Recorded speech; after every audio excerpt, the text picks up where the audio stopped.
Assalamualaikum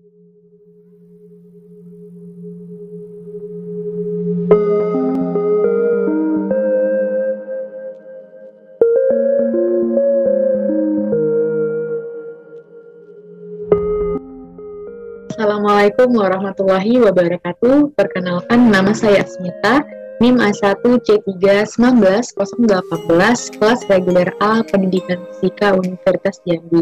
Kali ini saya akan menjelaskan mengenai uji korelasi non-parametrik menggunakan software SPSS. Langsung saja. Pertama-tama kita menuju Excel untuk menginput datanya ke SPSS. Ini adalah dua data.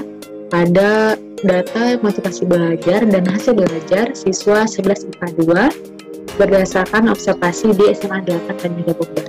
Adapun dari kedua data ini memiliki jumlah yang sama, yaitu sama-sama 25 data. Baiklah, kita lanjut ke SPSS, di mana SPSS ini terdapat dua bagian, ada data view dan variabel view.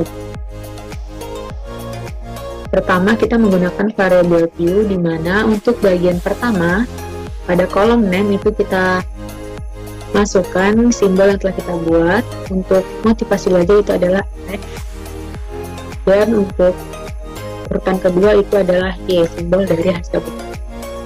Kemudian pada urutan pertama, di label itu kita buat motivasi belajar.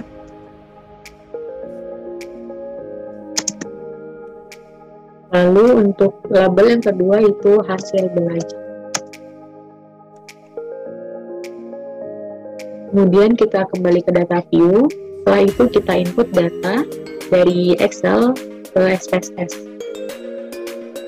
Kita copy dari Excel menuju SPSS.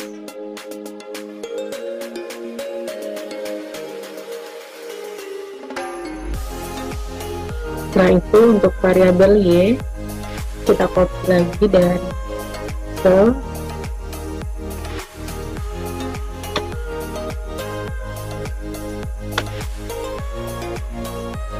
menuju SPSS di bagian variabel Y. Nah, setelah itu, setelah data telah terinput, lalu kita ke bagian analyze. Kita pilih korelasi, correlate, bagian divide. Lalu kedua data ini kita masukkan ke bagian variabel. Karena kita menguji korelasi non-parametrik, kita menggunakan Spearman. Dan person itu kita hilangkan, klik. Lalu ke menu option. Lalu klik exclude cases pairwise. Lalu continue. Dan OK. Maka di sini terdapat output SPSS dari korelasi non-parametrik Spearman. Nah, untuk pengambilan keputusannya dalam korelasi non-parametrik ini terbagi menjadi 3 kriteria, di mana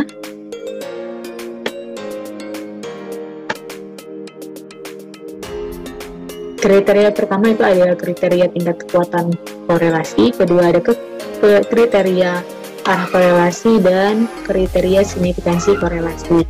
Di mana untuk kriteria tingkat kekuatan korelasi itu terbagi dalam beberapa nilai. Bisa dilihat di sini ada hubungan sangat lemah, cukup, hubungan kuat, sangat kuat, dan sempurna. Lalu di kriteria arah korelasi itu ada bernilai positif dan juga negatif, dan signifikansi korelasi itu ada yang ketentuannya lebih kecil dari 0,05 dan juga lebih besar dari 0,05. Nah, coba kita lihat data kita.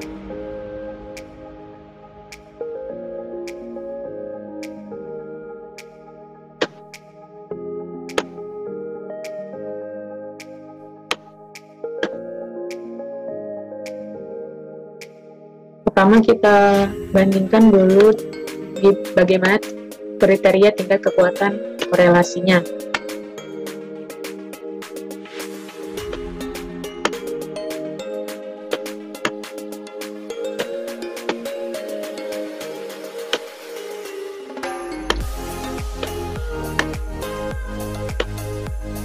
Nah, bisa dilihat di sini kekuatan korelasi itu dilihat dari koefisien korelasi pada hasil output SPSS. Baik. Jadi pada bagian correlation coefficient. Nah, di sini ada di sini terlihat bahwa nilainya adalah 0,051.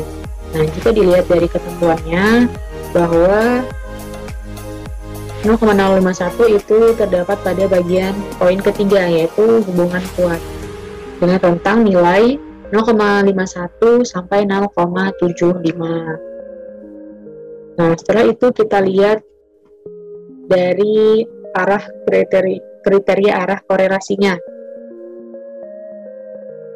Nah, untuk arah korelasi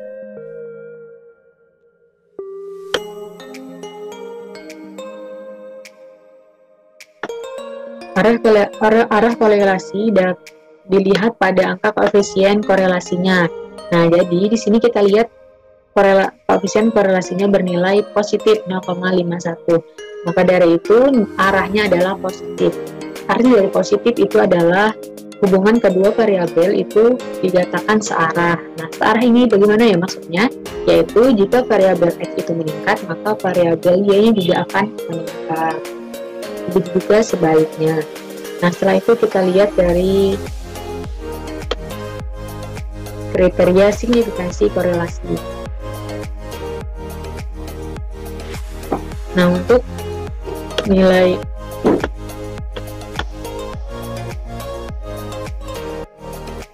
signifikansinya itu adalah 0,809. Jadi lebih besar dari ketentuannya. Di ketentuan itu di signifikansi di kriteria signifikansi korelasi dikatakan hubungannya itu signifikan jika nilai signifikansi T-violetnya itu lebih kecil dari 0,05. Sementara jika nilai signifikansi T-violetnya itu lebih besar dari 0,05, maka hubungan antar variabel tersebut tidak dapat dikatakan tidak signifikan. Nah, jika kita lihat dari hasil output ini, kita mendapatkan 0,809. Berarti itu lebih besar daripada 0,05. Nah, jika dia lebih besar, maka hubungan antar variabelnya itu dapat dikatakan tidak signifikan atau tidak. Baiklah, demikianlah uji korelasi non-parametrik pada kelas fisika 2. Jika terdapat kesalahan, saya mohon maaf. Saya akhiri. Wabillahi taufiq wal hidayah. Wassalamualaikum warahmatullahi wabarakatuh.